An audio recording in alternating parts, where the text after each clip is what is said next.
Alright, we're definitely going to check this out.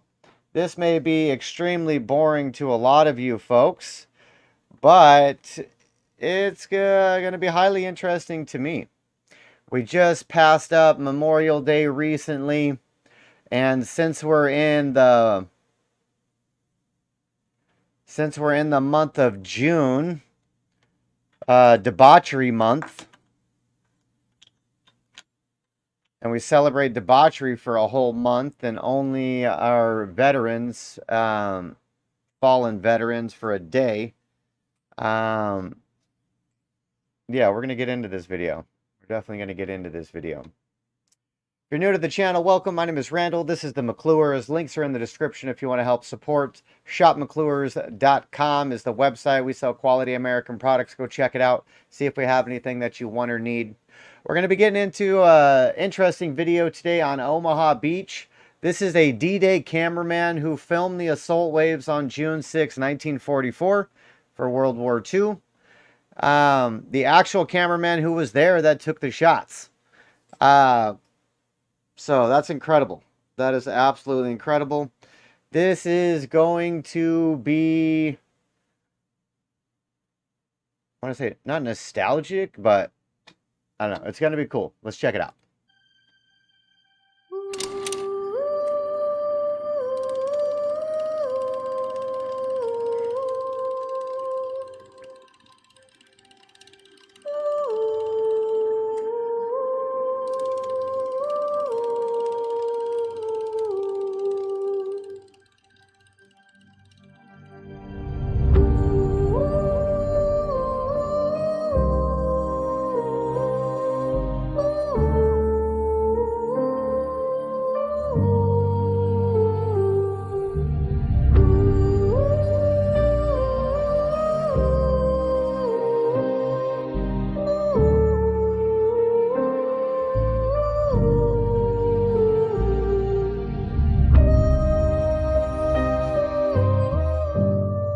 This is the only motion picture footage taken on Omaha Beach during the early hours of D-Day on June 6, 1944. This footage is accompanied by a series of photographs taken in the exact same area, and the man responsible for the photos and film was Sergeant Richard Taylor, a Signal Corps cameraman.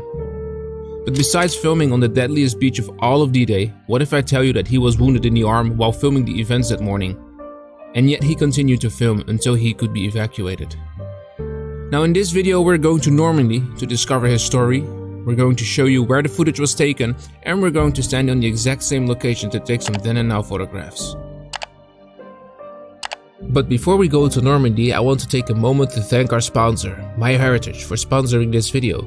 MyHeritage is the #1 family history service, and I think that is really important because your family and its history are a huge part of who you are as a person. We decided to collaborate with MyHeritage because they are linked to more than 19 billion historical documents that help us when we research World War II veterans for our videos, and can help you to learn more about your family history. With MyHeritage, you can easily create and manage your family tree, which is so much fun, and even more exciting is the Instant Discoveries feature that allows you to add an entire branch to your tree with the click of a button.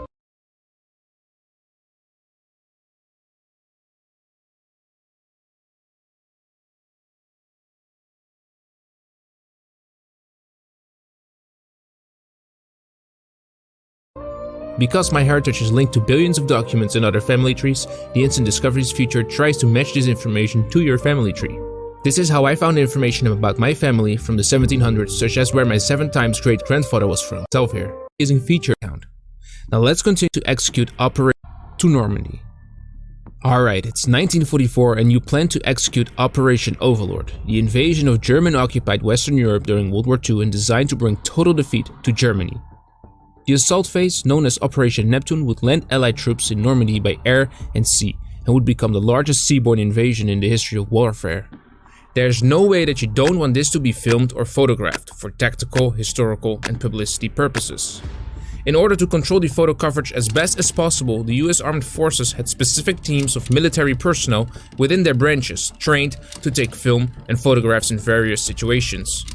They would go into combat operations and cover the events where civilian journalists either wouldn't or couldn't go. For the army, these were the so-called signal photographic companies within the US Signal Corps. Furthermore, Handheld cameras at that time, such as the Leica or 35mm IMO, allowed photographers to operate the camera by themselves. The unit that was responsible for the coverage of D-Day on the American side was the 165th Signal Photographic Company. They were the signal photo company attached to the US First Army. The 165th consisted of several detachments, but only 3 were scheduled to land in the initial waves. Detachment G was to land with the 4th Infantry Division on Utah Beach, Detachment M was to land with the 2nd Ranger Battalion on Pointe du Hoc, and Detachment L was to land with the 1st Infantry Division on Omaha Beach. I could do a whole video about the photo coverage of D-Day on the American side, but that may be for another time. Let me know in the comments down below if you'd be interested in such a video. For now, we're going to look at Detachment L that was scheduled to land in one of the first assault waves on D-Day on Omaha Beach. I decided to meet up with full-time Normandy battlefield tour guide Florent Plana. He was going to accompany me to the location where Taylor shot the footage and explain the situation of that specific sector on the morning of June 6, 1944. At 6:30 a.m. it was low tide, and so Sergeant Taylor landed with the 16th Infantry Regiment, and they're going to be the one that's going to be the first on this part of the beach on June 6, 1944. And to give you an idea, Joey, about 2,500 men were in the 16th Infantry Regiment, and they lost more than 900 in one day, missing, killed, and wounded in action. So he was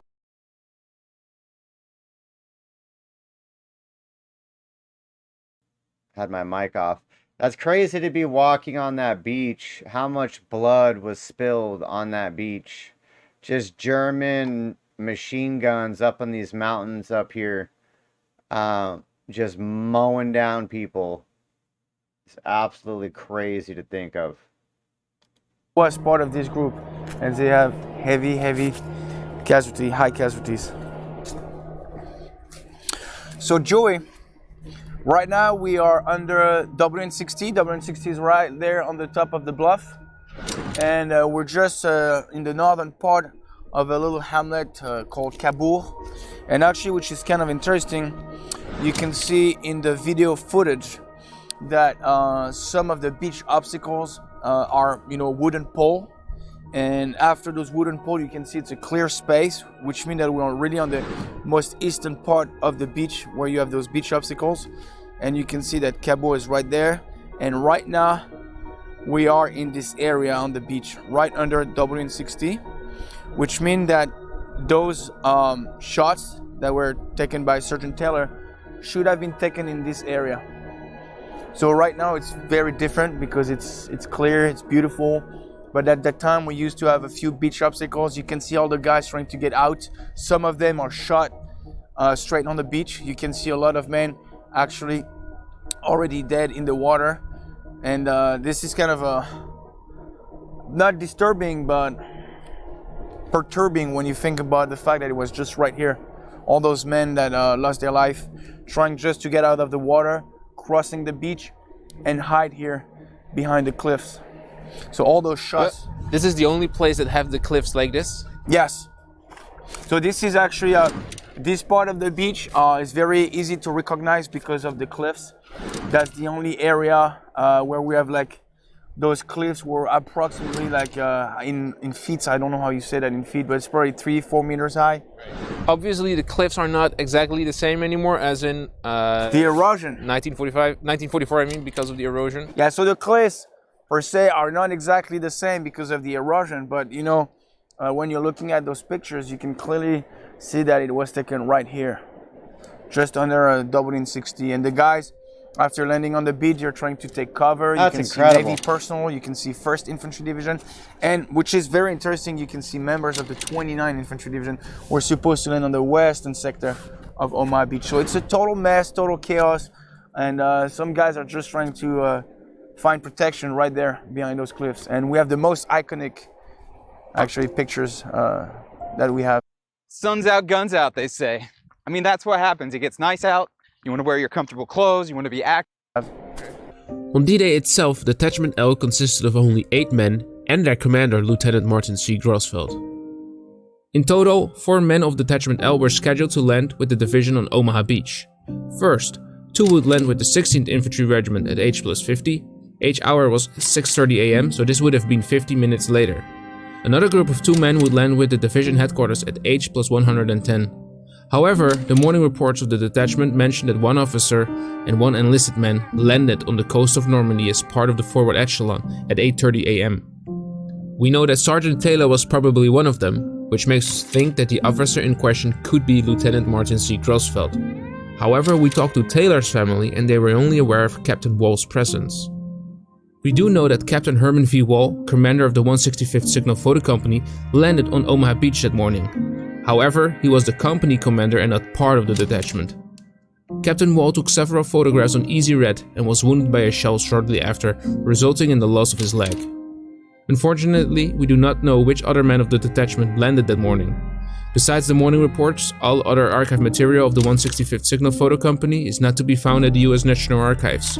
No one really knows where they are, which is quite remarkable for a unit that supported the US First Army during World War II.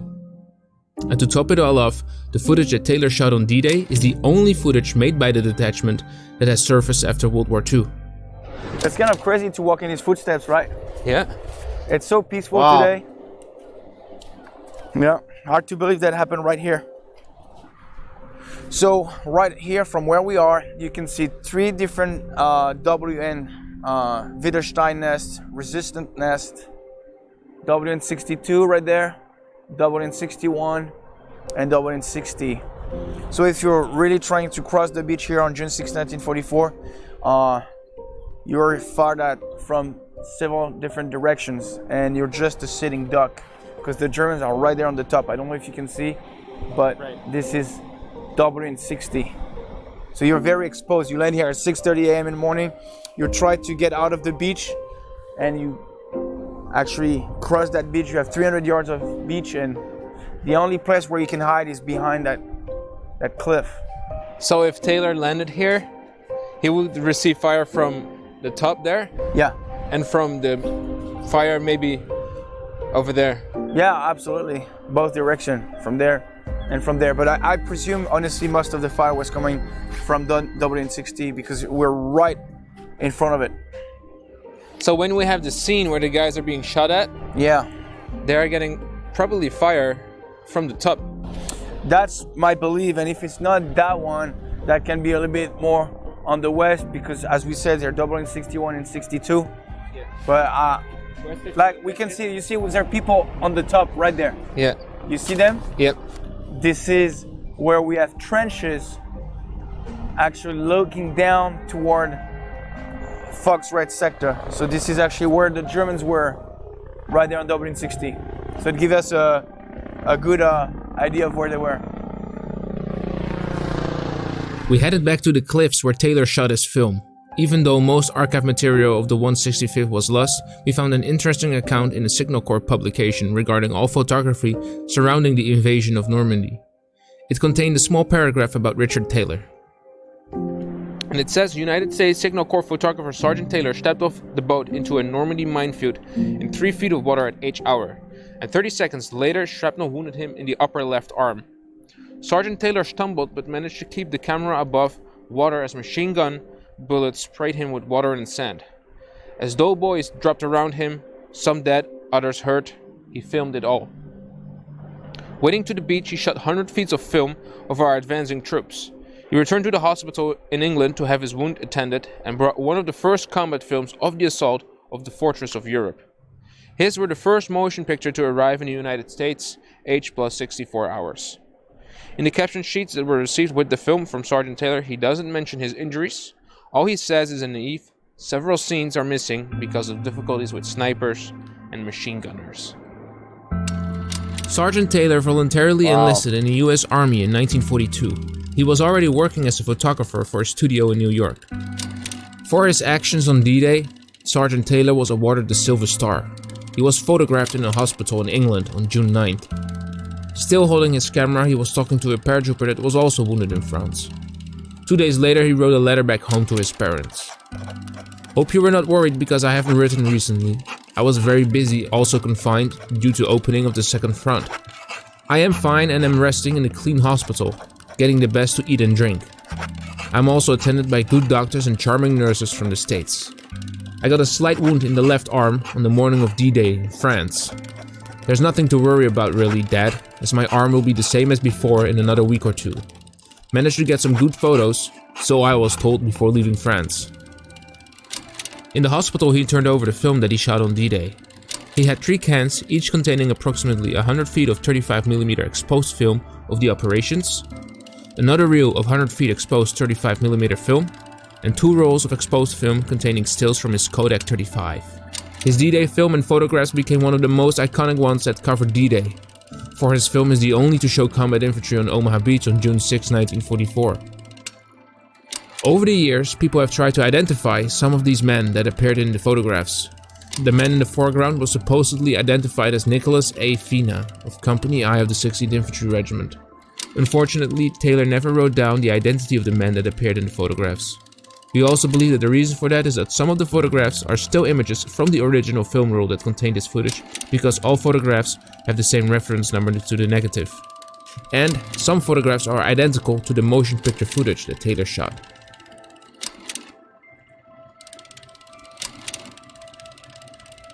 Another interesting feature is a scene where we see a man that looks like he's holding a photo camera.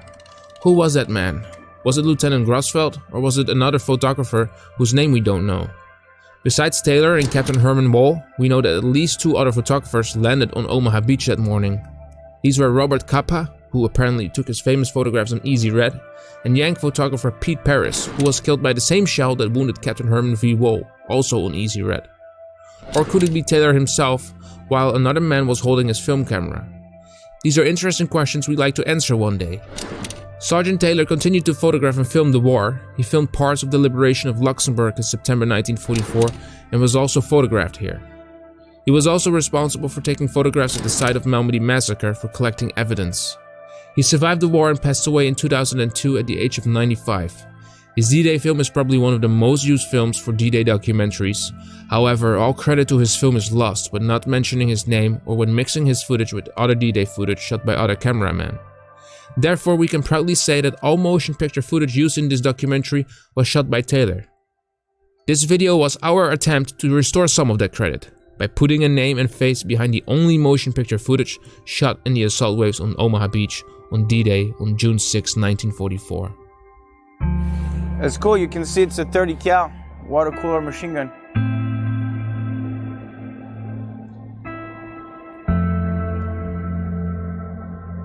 Wow. They're carrying the ammo here.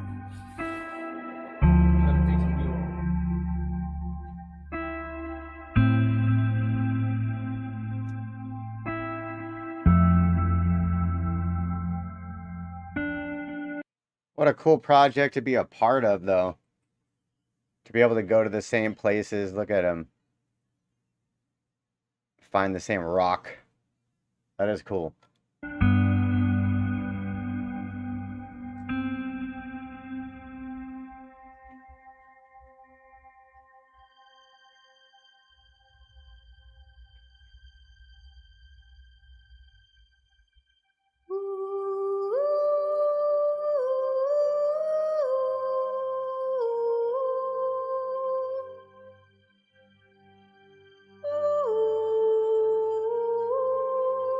Pretty crazy stuff, folks. Pretty crazy stuff, for sure. Pretty crazy stuff. What's sad is how far our country has fell to the 18, 19-year-old boys willing to do that on D-Day to liberate the planet from Nazis, to the 19-year-olds today who won't even get a job. Crazy. Absolutely crazy. Very interesting stuff. If you're on the live, we're going to keep going and check out something else. If you tuned into this as a video, we appreciate you stopping by for it. Links are in the description if you want to support the channel. You can shop McClures.com if you want to buy quality American products. ShopMcClures.com. That also helps out the channel. And we appreciate it. Later, bye.